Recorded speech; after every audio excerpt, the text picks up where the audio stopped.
Ocupado demais para meditar? Não consegue parar quieto ou quieta um minuto?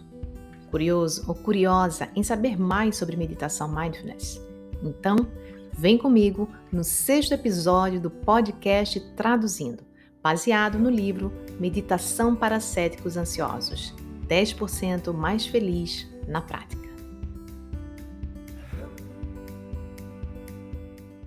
Seja bem-vindo, seja bem-vinda ao sexto episódio do podcast Traduzindo. Este é um podcast que vai te ajudar a resgatar o seu equilíbrio e encontrar mais tempo para o que realmente importa para você. Eu sou Juliana Didier, professora, mestre e especialista em bem-estar digital e instrutora de meditação mindfulness. Aqui no podcast Traduzindo, eu vou fazer a curadoria dos melhores livros, alguns publicados apenas em inglês, para te ajudar a conquistar uma vida digital e offline mais feliz. A minha intenção é que ao final de cada episódio você possa aprender novos caminhos para proteger sua atenção e emoções das distrações digitais e lidar melhor com a sua ansiedade. Para você que escuta esse podcast pela primeira vez, o Traduzindo é um podcast mensal. Eu leio, traduzo, resumo e analiso para entregar tudo mastigadinho para você. Na análise, vou compartilhar o que gostei e os melhores insights do livro. No final do episódio, eu vou revelar: recomendo o livro? Com a resenha completa do livro em apenas 30 minutos, você vai saber se vale a pena ou não ler a versão completa, economizando o seu precioso tempo. Fica o convite também para você me seguir nas redes sociais. No Instagram, o meu perfil é o @digital.equilíbrio. Você me encontra também no Facebook e no YouTube como Digital Equilíbrio. E se você gostar do que vai ouvir aqui, compartilhe nos seus grupos de mensagem nas suas redes sociais. O que faz bem para você pode fazer para outras pessoas também.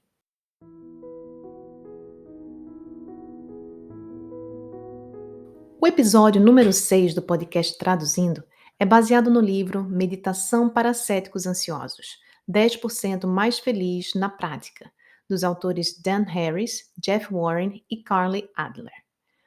Após sofrer um ataque de pânico ao vivo na TV, diante dos milhões de espectadores que assistiam ao seu programa na rede ABC News, Dan Harris se tornou um ávido meditador e, segundo sua esposa, uma pessoa muito menos irritante. Agora, depois do grande sucesso do seu livro de estreia, 10% mais feliz, ele decidiu se juntar a Jeff Warren, um excepcional professor de meditação, para ensinar como driblar os obstáculos mais comuns na hora de estabelecer uma rotina consistente de prática de meditação. Com uma linguagem divertida e irreverente, Meditação para Céticos Ansiosos é um guia completo para iniciantes, derrubando os principais mitos e equívocos que cercam a meditação. Ao final do episódio, vou compartilhar o que mais gostei do livro, as principais lições aprendidas e para quem eu recomendo a leitura.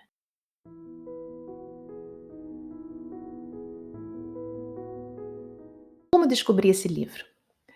Como eu costumo ler livros pelo Kindle, eu recebi a recomendação do próprio Kindle na área de livros de meditação. Como eu já tinha lido alguns livros clássicos, eu fiquei curiosa depois de ler a amostra, pois parecia algo diferente.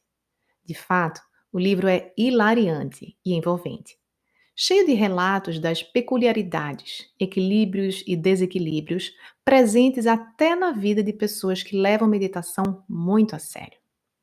Eu também fiquei curiosa, pois eu já conhecia o estilo A Vida Como Ela É, do Jeff Warren, instrutor de meditação canadense. Ele tem uma série de aulas no aplicativo de meditação que eu, Juliana, uso, o Calm. Já conhecia o seu jeito engraçado, realista e sua história pessoal de TDAH, transtorno de déficit de atenção e hiperatividade.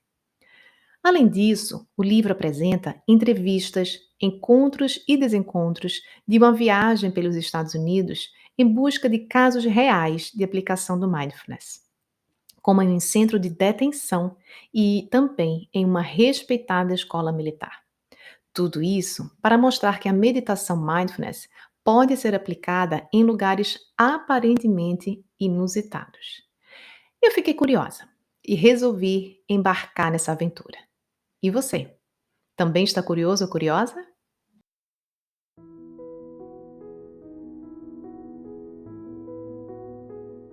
Vamos conhecer primeiro quem são os autores do livro? Dan Harris é jornalista premiado pelo Emmy e âncora dos programas Nightline e Good Morning America, na rede de televisão americana ABC. Ele é autor do livro 10% Mais Feliz, publicado no Brasil pela Sextant, que chegou ao primeiro lugar na lista de mais vendidos do New York Times. É também responsável pelo podcast 10% Happier e pelo aplicativo 10% Happier. Mora na cidade de Nova York com a sua esposa Bianca, o filho deles, Alexander, e 3 gatos resgatados. Jeff Warren é escritor, instrutor de meditação e fundador do Consciousness Explorers Club, um grupo de aventura de meditação em Toronto, Canadá. Ele é ex-produtor de rádio na Canadian Broadcasting Corporation e autor do livro The Head Trip, aclamado guia de viagem para dormir, sonhar e acordar. Carly Adler é jornalista premiada e coautora de vários livros, incluindo 3 que chegaram à lista de mais vendidos no New York Times. Seus textos já foram publicados na Business Week, Fast Company, Fortune, Forbes, Newsweek, Time and Wired. Ela mora em Connecticut com seu marido, sua filha e um bulldog que anda de skate. Fonte: esse texto se refere à edição paperback na publicação brasileira pela Sextant.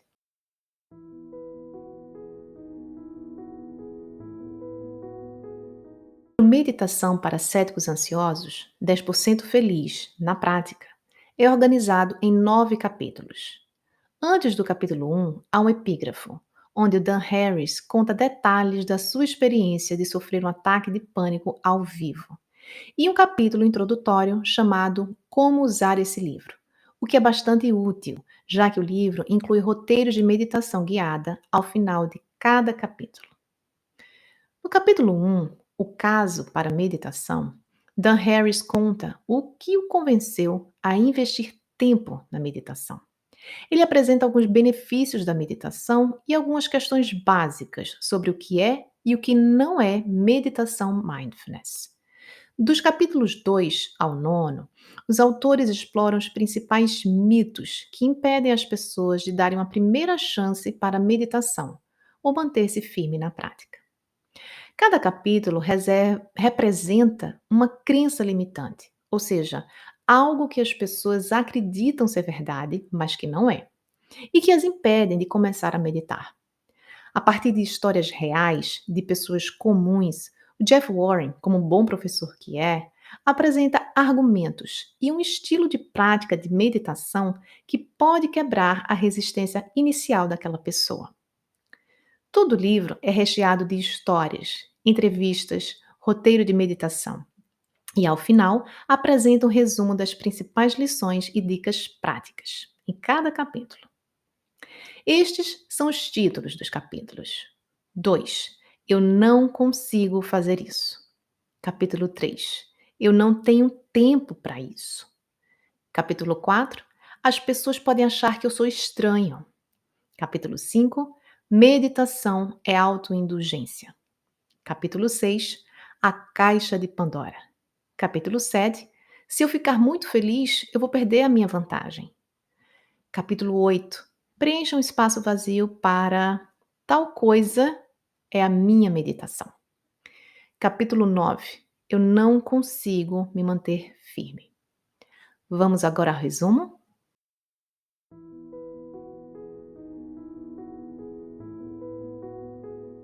No capítulo 1, Dan explica o que o levou a mudar sua opinião sobre a meditação. 2 coisas mudaram a minha mente. O primeiro foi a ciência. Nos últimos anos, houve uma explosão de pesquisas sobre meditação, que demonstraram reduzir a pressão arterial, aumentar a recuperação após a liberação do hormônio do estresse cortisol, melhorar o funcionamento e a resposta do sistema imunológico, atrofia lenta do corpo relacionada à idade do cérebro e mitigar os sintomas de depressão e ansiedade. Estudos também mostram que a meditação pode reduzir a violência nas prisões, aumentar a produtividade no local de trabalho e melhorar o comportamento e as notas das crianças em idade escolar. As coisas realmente ficam interessantes quando você olha para a neurociência. Nos últimos anos, os neurocientistas têm investigado a cabeça dos meditadores e descobriram que a prática pode reconectar partes-chave do cérebro envolvidas com autoconsciência, compaixão e resiliência. Um estudo da Harvard Gazette descobriu que apenas 8 semanas de meditação resultaram em diminuição mensurável na densidade da massa cinzenta da área do cérebro associada ao estresse. No entanto, ele destaca: a ciência ainda está em seus estágios iniciais e as descobertas são preliminares. A segunda coisa que aprendi, afirma o Dan Harris, e que mudou minha opinião sobre meditação, é que ela não envolve necessariamente muitas das coisas estranhas que eu temia. Ao contrário da crença popular, a meditação não envolve dobrar-se como pretzel, juntar-se a um grupo ou usar roupas especiais. A palavra meditação é um pouco parecida com a palavra esportes. Existem centenas de variedades.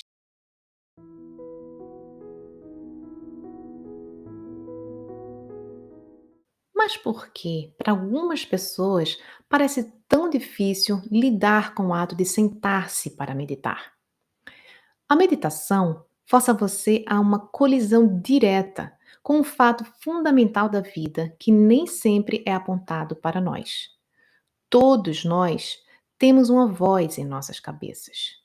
Muitas vezes é fixado no passado e no futuro, às custas de tudo o que está acontecendo agora. Essa voz adora planejar, traçar e planejar. De novo e de novo. Está sempre fazendo listas, ensaiando argumentos ou redigindo tweets. Em um momento, você tem fantasia sobre algum passado tranquilo ou sobre um futuro paradisíaco. Em outro momento, você está lamentando erros antigos ou catastrofizando sobre alguns eventos que ainda não chegaram. Como afirma Mark Twain, alguma das piores coisas da minha vida nunca aconteceram. No trecho a seguir, o autor fala sobre como a vida digital hiperconectada que vivemos atualmente pode piorar ainda mais a situação de pessoas, entre aspas, naturalmente ansiosas como ele. Vivemos em uma era definida pelo que é chamado de omniconectividade. Muitos de nós somos assediados por e-mails, mensagens de texto, atualizações de status e notificações push. Isso pode nos deixar com uma sensação de esgotamento e desgaste. Aqui fica clara a relação e os benefícios da prática do mindfulness para resgatar o equilíbrio emocional e digital e aumentar também o nosso foco. O autor afirma: descobri que o exercício diário de tentar me concentrar em uma coisa de cada vez, minha respiração, e depois me perder e começar de novo e de novo e de novo, me ajudou a manter a tarefa durante o dia. Estudos mostram que quanto mais você medita, melhor você ativa as regiões do cérebro associadas à atenção e desativa as regiões associadas à divagação da mente.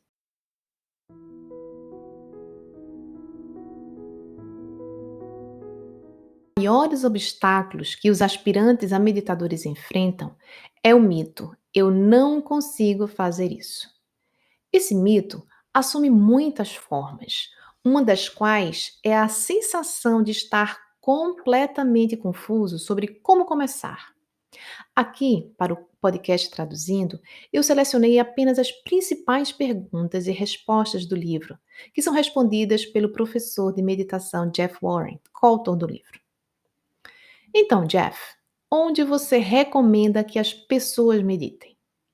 É bom ter um lugar tranquilo, ele responde, com o mínimo de distrações, mas não precisa ser perfeito. Os ambientes naturais também podem ser bons lugares para meditar.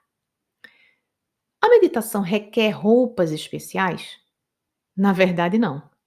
Calças largas são melhores para a circulação. Os seus olhos precisam estar fechados quando você medita? Você decide. Muitas pessoas meditam com os olhos fechados. Outros, outras pessoas gostam de ter os olhos entreabertos, olhando para o chão, 1 metro à frente deles, com um olhar suave. Ambos estão bem. Veja o que parece mais natural e agradável para você. E qual a sua opinião sobre como as pessoas devem se sentar? Sente-se de uma forma que lhe permita ficar quieto, confortável e alerta. Isso pode acontecer de várias maneiras: em uma cadeira, em uma almofada no chão, até mesmo deitado ou em pé. Mas não se engane. Se deitar te faz adormecer, então você não está alerta. Se ficar de pé deixa você tenso, então você não está se sentindo confortável. É um equilíbrio. A maioria das pessoas se senta em uma cadeira de encosto reto ou em uma almofada. Para isso, a coluna deve estar vertical e os joelhos abaixo da pelve. Se seus joelhos estão cruzados e dobrados para cima, acima da sua pelvis, como a forma que muitas pessoas, por algum motivo, imaginam que você deve sentar-se para meditar, isso criará tensão na parte inferior das costas e você passará toda a meditação amaldiçoando o nome de Dão. Melhor sentar-se em uma cadeira decente, com apoio para as costas, ou sentar-se na beirada de uma cadeira com as costas retas. Quanto às mãos, coloque-as suavemente sobre os joelhos ou dobre-as no colo. Você consegue ou pode se mover? Bom, a quietude é o ideal. Quanto mais parado você fica, mais limpo e claro o sinal da sensação que você está prestando atenção, como a respiração. E finalmente, mais absorvido e resolvido você será capaz de ficar. Dito isso, se você precisar se mover, tudo bem. Apenas tente fazer sua consciência, trazer sua consciência para esse movimento e torná-lo parte da meditação, em vez de se mover inconscientemente. E se você estiver com dor física? É normal que o seu tornozelo, ou costas, ou joelho comece a doer depois de um tempo, ou que você tenha uma coceira incomumente persistente no rosto. Um momento em que tudo o que pode estar acontecendo em sua meditação é você ficar obcecado com a sua dor. Existem algumas estratégias aqui. 1. Mova suavemente sua perna. Isso realmente é bom. 2. Investigue o desconforto. Há muito a dizer aqui sobre o quão valioso esse tipo de investigação pode ser, sobre como podemos aprender a separar a nossa dor real de nossa resistência muito maior à dor, que é onde realmente vive a maior parte de nossa tensão e desconforto.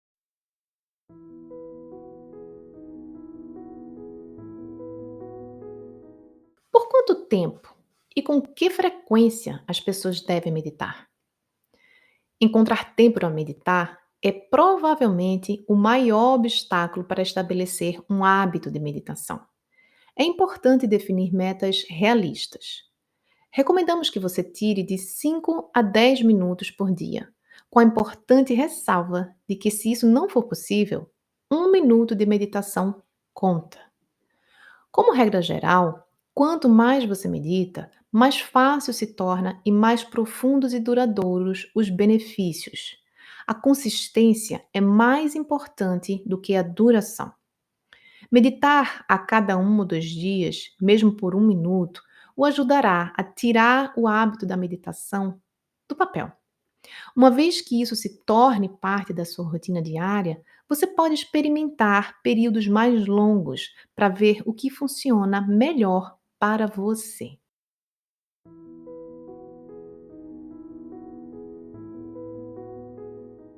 Um dos equívocos centrais que impedem as pessoas de meditar é a ideia de que, se você se distrair, está fazendo errado. É assim que Paula, uma das entrevistadas do livro, resumiu num um dos interrogatórios pós-meditação. Eu sempre pensei que isso estava limpando tudo do meu cérebro. Jeff responde sobre isso, o que ele chama de falácia da singularidade. Eu sei que devo meditar, as pessoas me dizem, mas eu não consigo parar de pensar. A meditação não exige que você pare de pensar. Se você entrar em meditação com a expectativa de suspender todos os seus pensamentos, terá uma vida difícil. Perceber que você se distraiu e começar de novo é sinal de que você está tendo sucesso. Perder-se e recomeçar é meditação, pelo menos no início. E também é importante saber que fica mais fácil com o tempo. Lembre-se de que você está construindo uma nova habilidade aqui. Jeff continua. Sempre fico impressionado com a rapidez com que as pessoas concluem que não podem meditar. Se eu te entregasse uma flauta, você não esperaria que eu pudesse tocar o solo de uma flauta logo de cara. A coisa mais importante a fazer, quando perceber que sua mente divaga, é sentir uma espécie de satisfação por ter percebido isso em primeiro lugar. É ciência comportamental básica. Se você tornar gratificante acordar de uma distração, você treinará a mente para fazê-lo com mais frequência.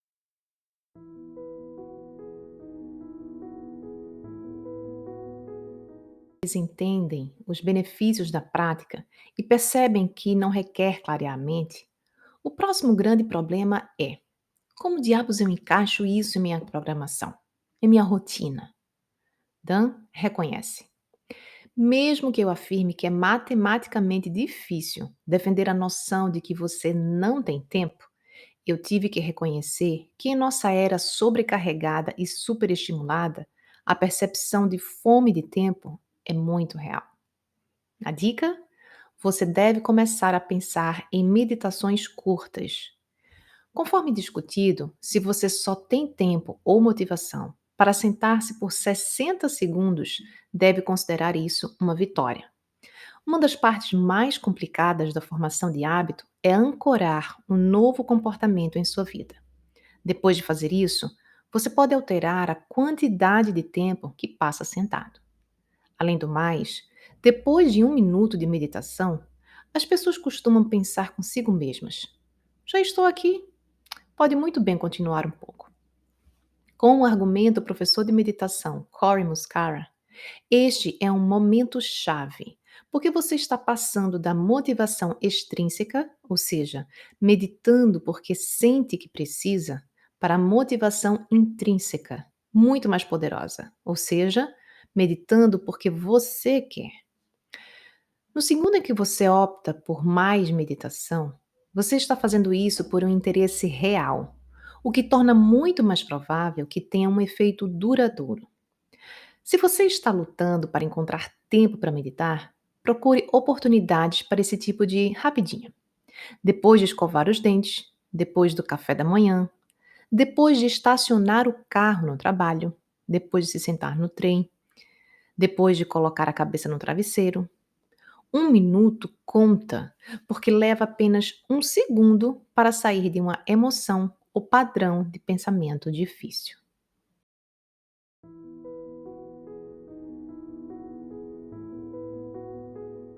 Meditações ao ar livre.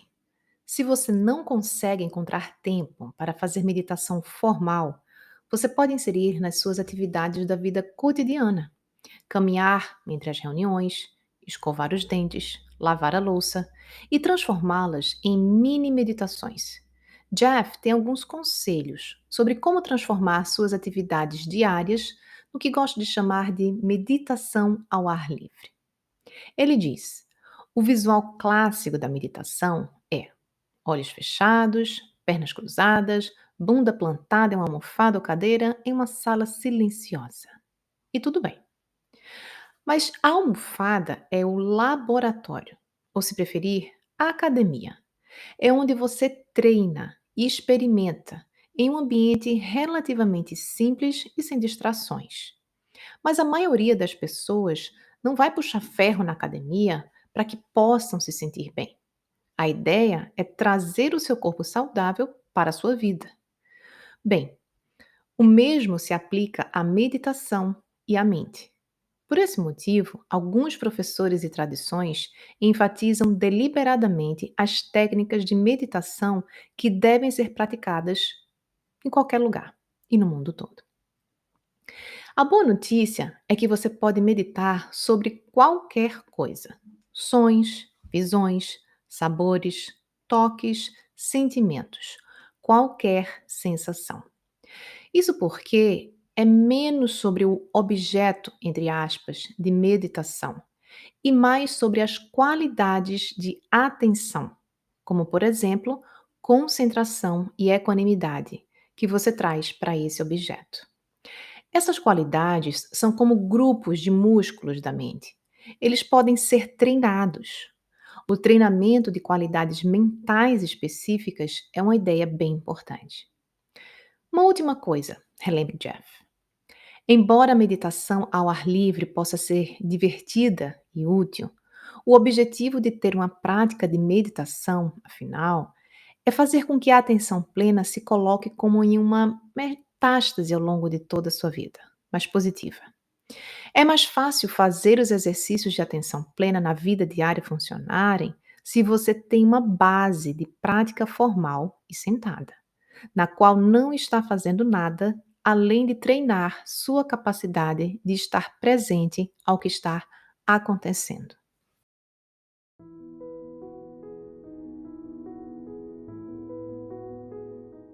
Vamos à análise do livro? O que mais gostei? Primeiro, o estilo leve e divertido. Segundo, o livro traz uma série de práticas guiadas, feitas sob medida para você que gostaria de começar, mas acredita que nunca conseguiria sentar-se em silêncio por alguns minutos, ou simplesmente acha que não tem tempo para isso. Maiores lições que tirei do livro e algumas dicas para você. Lição um: ter tempo para meditar não é um luxo para quem tem tempo, entre aspas, sobrando, mas uma necessidade. Em um dos trechos do livro, os autores afirmam: um dos aspectos mais complicados de ser humano é equilibrar o que precisamos dar aos outros com o que conseguimos dar a nós mesmos. Eu, Juliana, inconscientemente, resisti no início da minha prática, achando que eu não poderia me dar ao luxo de meditar porque era uma mãe multifunções. E aquilo, aquela atividade, aquele tempo, estava roubando o tempo de estar com as minhas filhas ou cuidando da casa. Mas eu descobri que só conseguiremos nos doar aos outros sem perder a nossa sanidade e equilíbrio se nós também estivermos inteiros. Eu descobri que a meditação é um momento diário sagrado para que eu possa descansar, recarregar minhas baterias, me reequilibrar, mesmo que eu esteja vivendo no meio de um turbilhão de demandas pessoais, profissionais ou emocionais. Na verdade, é quando eu estou numa dessa fase mais difícil, é que meditar se torna ainda mais importante, pois eu garanto um espaço diário, no meu caso de 20 minutos, para cultivar mais paciência, tolerância e calma para lidar com os conflitos da vida cotidiana. Lição 2: meditação não é um milagre que nos transforma da água para o vinho, nem do dia para a noite. Quando eu fiz o meu curso de formação como instrutora de meditação Mindfulness no Instituto Mindfulness Without Borders, eu passei um tempo me questionando sobre o meu desafio pessoal de lidar com a emoção da raiva. Eu me questionava porque, mesmo depois de um ano de prática individual, eu me sentia quase que uma farsa ao tentar ser uma instrutora de meditação e ensinar isso para outras pessoas. Mas a minha professora, também uma mulher, uma mexicana, na faixa dos 40 anos, que também tinha imigrado para o Canadá alguns anos atrás, me disse: Juliana, os frutos da meditação só nascem com a prática e a consistência. É um processo que exige paciência. Além disso, precisamos ter autocompaixão e entender que somos humanos. Iremos falhar. O que importa é estarmos conscientes e nos reequilibrar continuamente. Outra coisa que me ajudou foi ouvir mais meditações do Jeff Warren. Sim, um dos autores do livro Uma Meditação para Céticos Ansiosos. Ele recebeu o diagnóstico de TDAH, transtorno de déficit de atenção e hiperatividade. E isso nunca o impediu de ser um instrutor de meditação. Pelo contrário, como eu sofria também com o diagnóstico de SPA, a síndrome do pensamento acelerado, eu acabei me identificando e me conectando com ele. e adorando o seu estilo, a vida como ela é, cheio de autenticidade, e não criando uma persona elevada e sempre equilibrada. Lição 3: pense estrategicamente sobre o seu tempo diário. No livro, há um caso que me tocou muito, de uma mãe solteira com um filho pequeno. Ela disse: estou no modo mãe, sabe? Eu não tenho tempo nem para respirar na metade do meu tempo. Você quer que eu me sente e medite? Jeff garantiu a ela que abrir mão de coisas que você não pode controlar é um dos maiores benefícios da prática. Ele diz: nossa abordagem com Daniele, e isso é algo que recomendamos para qualquer pessoa que esteja lutando com a questão do tempo, foi pedir a ela que recuasse e desse uma olhada em sua programação geral diária. Quase certamente havia momentos durante o dia em que ela poderia dispensar alguns minutos e onde a meditação se encaixaria perfeitamente. Então, a dica é: ao pensar em sua própria programação, tenha em mente que algumas pessoas acham que ter um horário definido todos os dias, por exemplo, logo antes de dormir, logo de manhã, logo após o treino, realmente ajuda a estabelecer um hábito. Os cientistas que estudam a formação de hábitos falam sobre sugestão ou pista, rotina, recompensa. Você pode experimentar construir um ciclo de pista, rotina, recompensa, que o leve a meditar. Por exemplo, depois de estacionar o meu carro, é a deixa, meditarei por 5 minutos, a rotina, e me sentirei um pouco mais calmo e mais atento, recompensa. Repita este ciclo para enraizar o hábito. Você pode até colocá-lo em seu calendário, o que algumas pessoas consideram uma ótima maneira de consolidar um novo hábito.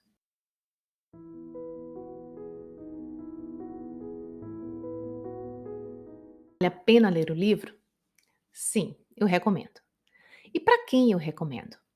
Para quem tem curiosidade sobre a meditação, mas sente que tem um tanto de preconceito com relação à prática, achando que é algo para pessoas alternativas. Recomendo também para quem acha que não é capaz de meditar porque não consegue parar um segundo sequer.